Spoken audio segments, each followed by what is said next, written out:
மண்ணிலே ஈரமுண்டு,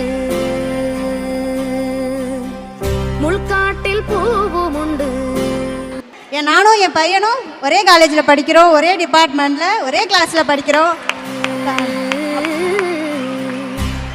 எனக்கு இப்போ படிக்கிறதுக்கு இவ்வளோ சப்போர்ட்டாக இருக்குது. முதலமைச்சர் அவர்கள் தந்த மகளிர் உதவித்தொகையும் புதுமை பெண் திட்டம் தான்.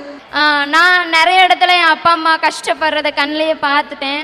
எங்கள் அம்மாவுக்கு காது கேட்காது, அதனால எல்லாரும் சொல்லுவாங்க, காது கேட்காதுல்ல, எதுக்கு உன் பிள்ளையெல்லாம் படிக்க வச்சுட்ருக்க, இந்த இதெல்லாம் எப்படியாவது மாற்றணுமே அப்படின்றதுக்காக இந்த ஸ்கீம் மூலயமா நான் தினம் மாதம் வர அந்த காசில் 100 ரூபாய் சேர்த்து வச்சு என் அம்மாவுக்கு நான் போன மாதம் ஒரு மிஷின் வாங்கி கொடுத்தேன்.